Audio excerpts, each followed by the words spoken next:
Il y a un phénomène qui est apparu dans notre pays qui inquiète.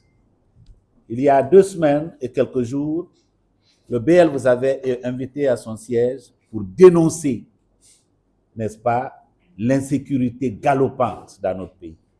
Aujourd'hui, vous entreprenez la route, vous avez peur. Vous êtes couché dans votre lit, vous avez peur. Vous sortez d'une école, vous avez peur. Vous voyez votre enfant prendre le sac de l'école, vous avez peur.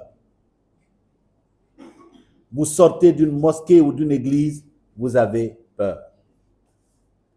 Alors, il y a des choses qu'on avait vraiment rêvé qu'on n'allait jamais vivre maintenant dans ce pays. Quand on a vu, à un moment donné, un général que chacun de vous a admiré au début de cette période transitoire, je vais parler de Koulibaly, paix à son âme. Il a été envoyé ambassadeur. Il est revenu en Guinée. Il a été accusé. Il a été jugé. Il a été condamné. Mais dans tous les pays du monde, quand on est condamné, on va en prison. On va en prison. Mais on est sûr que ce n'est pas en prison qu'il est mort.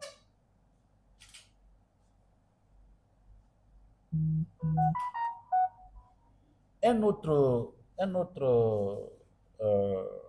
officier, le colonel Célestin, qui disparaît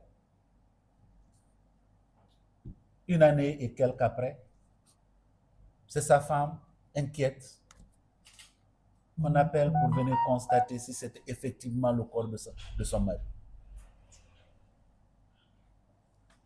Nos amis du FNDC, on s'inquiète de leur sort parce que ça fait plus de 5 mois qu'on ne sait pas où ils se trouvent. La justice nous dit qu'elle ne sait pas. Le gouvernement nous dit qu'il ne sait pas. Pourtant, on nous a dit que c'est des pick-up de la sécurité, des forces de sécurité de ce pays qui avaient été au domicile d'Oumar Silla Fonikemangue pour les arrêter.